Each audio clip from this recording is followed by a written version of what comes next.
فبأي آلاء ربكما تكذبان.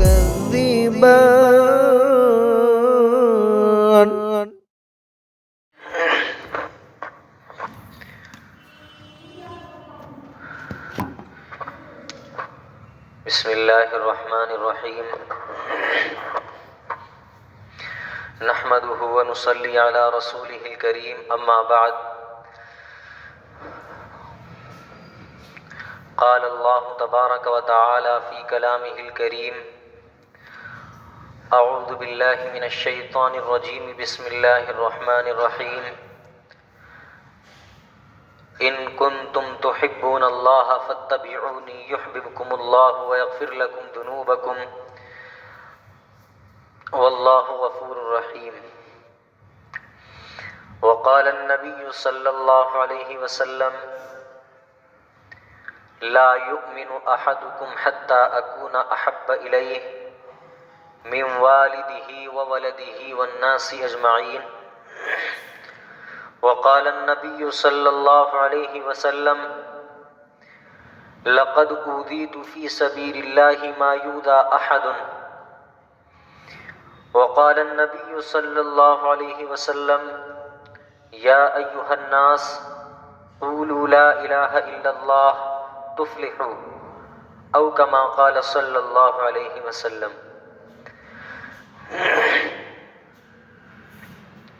میرے محترم بزرگوں اور بھائیوں، اللہ رب العزت نے ہمیں اور آپ کو جو دین عطا فرمایا، اس دین کی خاطر اللہ کے نبی علیہ الصلاۃ والسلام نے بے مثال قربانیاں پیش کی، اور پھر اللہ کے نبی علیہ الصلاۃ والسلام کے جو ساتھی تھے، جن کو ہم اور آپ صحابہ کرام کہتے ہیں، انہوں نے اس دین کی خاطر اپنے جان کو، اپنے مال کو، اپنی عزت کو، ہر چیز کو اس دین کی خاطر قربان کر دیا۔ اللہ کے نبی علیہ الصلاۃ والسلام نے صفا پہاڑی پر جب قریش مکہ کو جمع کیا اور اعلان کیا، یا ایھا الناس، اے لوگو، قولوا لا الہ الا اللہ تفلحوا، بس ایک کلمہ کہہ لو، تم دنیا اور آخرت دونوں میں کامیاب ہو جاؤ گے۔ تو آپ علیہ الصلاۃ والسلام کا جو سگا چچا ابو لہب تھا، سب سے پہلا پتھر آپ صلی اللہ علیہ وسلم کی طرف پھینکا گیا تھا، وہ سگے چچا نے پھینکا تھا، اور کہا تبا لک یا محمد، اے محمد تمہارے پاس کوئی اور کام نہیں ہے؟ الہذا جمعتنا، کیا اسی کی خاطر تم نے ہمیں یہاں جمع کیا تھا؟ تمہارے پاس کوئی اور بات نہیں ہے؟ خیر، اللہ کے نبی علیہ الصلاۃ والسلام نے اور آپ کے صحابہ کرام نے اس دین کی خاطر بے مثال قربانیاں پیش کی ہیں۔ اللہ کے نبی علیہ الصلاۃ والسلام 13 سال مکہ کے اندر رہے، اور ان 13 سال کے اندر کفار مکہ نے کوئی کسر باقی نہیں چھوڑی تھی آپ علیہ الصلاۃ والسلام کو اور آپ علیہ الصلاۃ والسلام کے صحابہ کرام کو ستانے کی۔ جو ان سے ہوتا تھا، رات اور دن یہی میٹنگیں رہتی تھی کہ کس طرح مسلمانوں کو پریشان کیا جائے اور یہ پریشان ہو کر اپنی اسلام کو، اپنی ایمان کو چھوڑ دیں۔ مرد تو مرد، عورتوں کو بھی نہیں چھوڑا جاتا تھا۔ حضرت سمیہ رضی اللہ تعالی عنہا بوڑھی عورت تھی، ابو جہل خبیث نے، ملعون نے آپ رضی اللہ تعالی عنہا کی شرمگاہ پر برچھا مارا، جس سے وہ شہید ہو گئی۔ شہید تو ہو گئی، لیکن اپنے اسلام سے، اپنے کلمے سے نہ پھری، اور یہ سب سے پہلی شہادت تھی حضرت سمیہ رضی اللہ تعالی عنہا کی جو اسلام کے اندر ہوئی۔ حضرت بلال حبشی رضی اللہ تعالی عنہ حضرت بلال رضی اللہ تعالی عنہ کو دین کی خاطر ان کی زبان پر بس ایک کلمہ تھا کہ اللہ ایک ہے، اللہ ایک ہے۔ ان کا جو سردار تھا امیہ بن خلف، وہ آپ رضی اللہ تعالی عنہ کو طرح طرح کی تکلیفیں، کبھی کوئی سی کبھی کوئی سی کبھی کوئی سی، مکہ کی دھوپ کے اندر آپ رضی اللہ تعالی عنہ کو ریت پر لٹا دیتا اور کوڑے مارتا، سینے پر پتھر رکھ دیتا تھا اور بس یہ کہتا تھا اپنی اسلام سے پھر جا، اپنی ایمان سے پھر جا، تو آزاد ہے۔ لیکن ان کے منہ سے اللہ احد، اللہ احد، اللہ ایک ہے، اللہ ایک ہے، اس کی صدائیں نکلتی رہتی تھی۔ حضرت خباب بن ارت رضی اللہ تعالی عنہ دین اسلام کی خاطر اتنا مارا گیا، اتنا مارا گیا کہ ان کو انگاروں پر لٹایا جاتا تھا، جس کی وجہ سے پیٹھ کے اندر، ریڑھ کی ہڈی کے اندر گڈھے پڑ گئے، اور کہا کرتے تھے اللہ کے نبی علیہ السلام سے، اے اللہ کے نبی علیہ السلام ہمارے لیے آپ دعا فرمائیں۔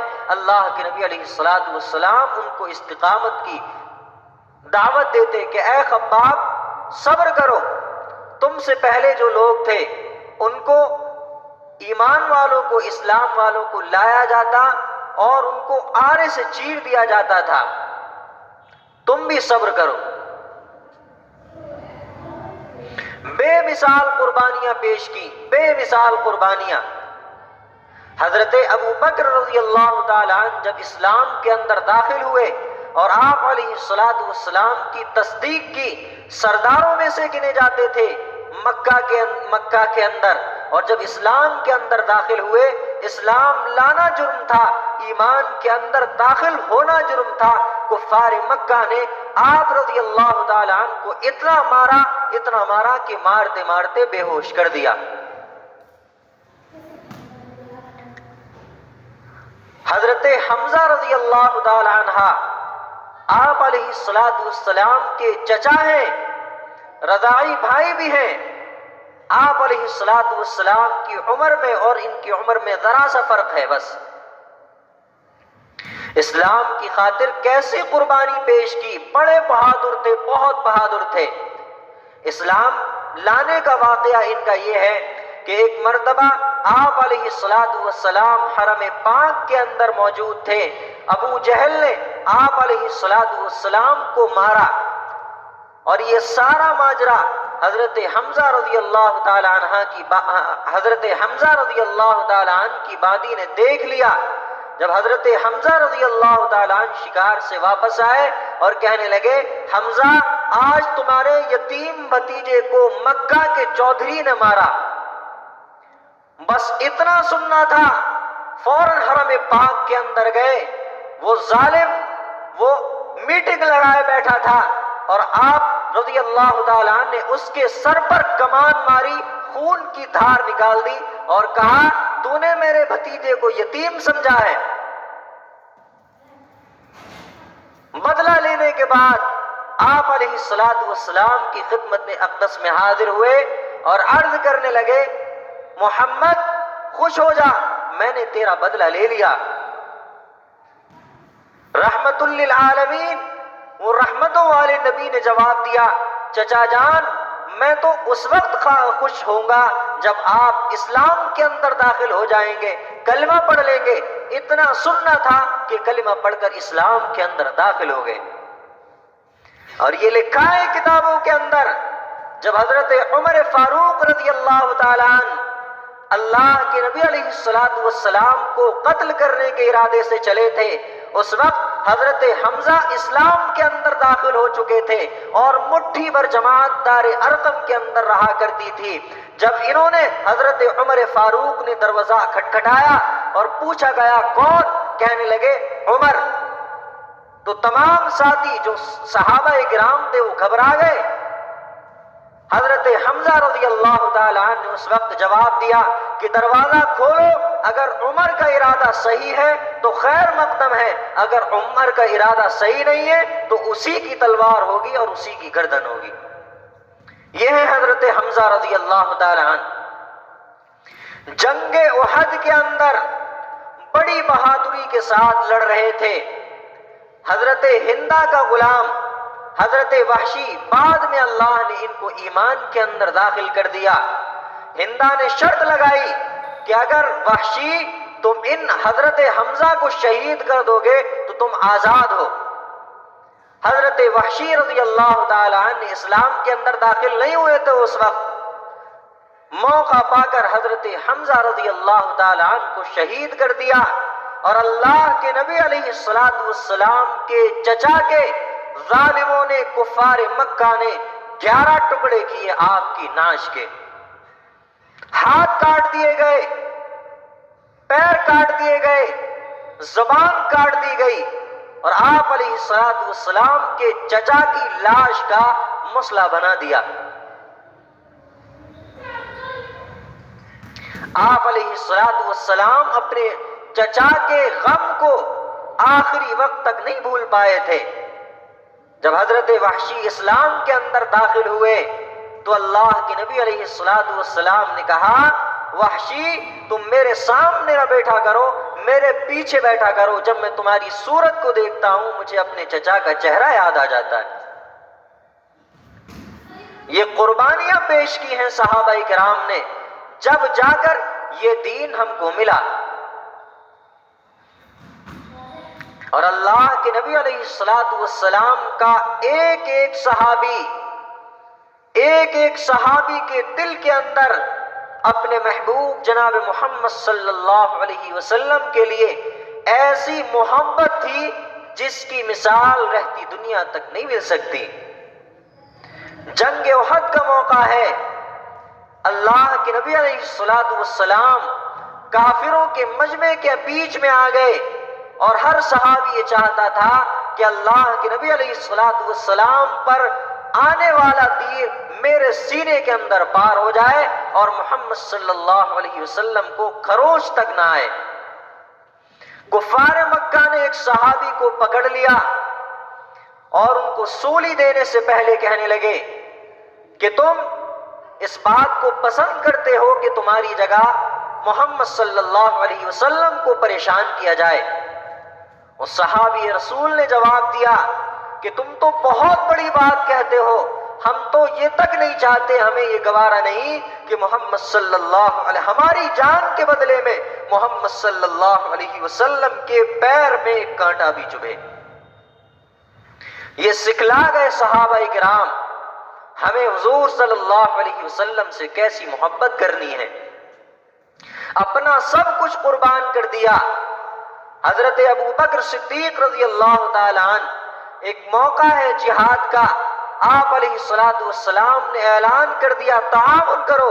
حضرت ابو بکر صدیق رضی اللہ تعالی عنہ گھر کے اندر گئے اور گھر کا سارا مال اللہ کے نبی علیہ الصلوۃ والسلام کی خدمت اقدس میں لا کر رکھ دیا۔ اللہ کے نبی علیہ الصلوۃ والسلام نے فرمایا، ابو بکر گھر والوں کے لیے کیا چھوڑا؟ جواب دیا، اے اللہ کے رسول صلی اللہ علیہ وسلم، گھر والوں کے لیے اللہ اور اس کے رسول کو چھوڑ کر آیا۔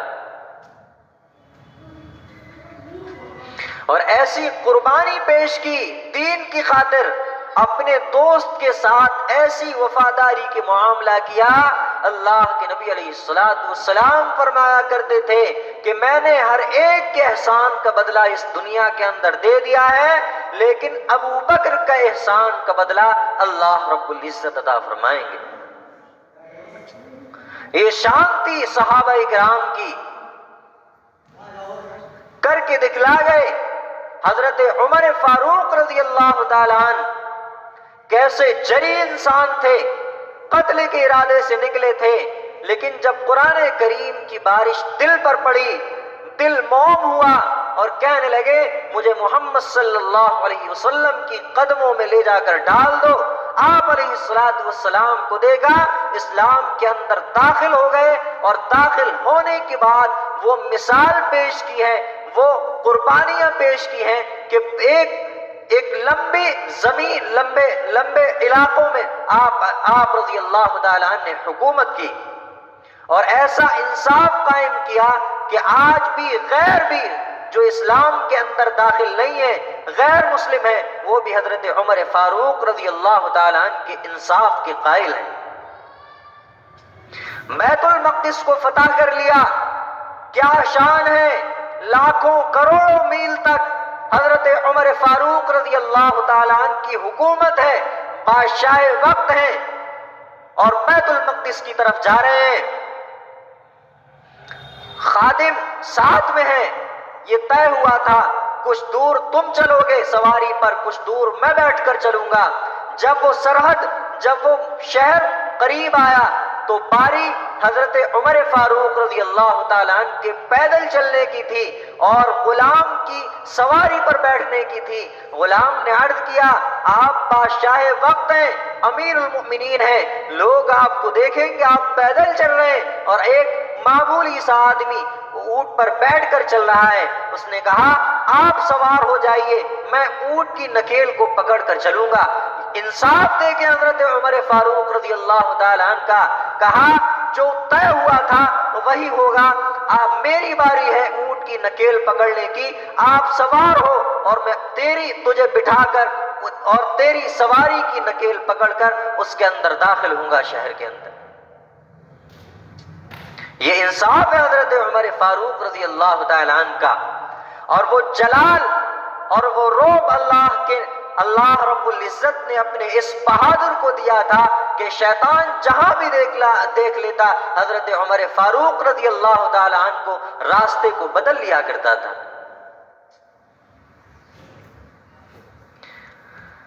تو اس لیے میرے بھائیوں، صحابہ کرام معیار حق ہیں۔ آج بڑے افسوس کی بات ہے، ہمارے نسلوں کو، ہمارے بچوں کو دنیا کی ساری باتیں معلوم ہیں، لیکن اس مجمع کے اندر بہت کم لوگ ایسے ہوں گے جن کو پتا ہوگا کہ حضرت عمر فاروق رضی اللہ تعالیٰ عنہ کی پیدائش کب ہوئی اور حضرت عمر فاروق رضی اللہ تعالیٰ عنہ کی شہادت کب ہوئی۔ حضرت حمزہ کی شہادت کا دن کیا ہے، یہ بہت کم معلوم ہوگا مسلمانوں کو۔ اس لیے میرے بھائیوں، اپنی حقیقت کو سمجھیں۔ صحابہ کرام ہمارے لیے بہت کچھ کر گئے اور اس دین کو زندہ دے کر ہمیں دے گئے، ہم تک پہنچا گئے۔ اس لیے اپنے دین کی قدر کریں اور صحیح راستے پر آ جائیں۔ اللہ رب العزت کہنے اور سننے سے زیادہ عمل کی توفیق نصیب فرمائے۔ وما علینا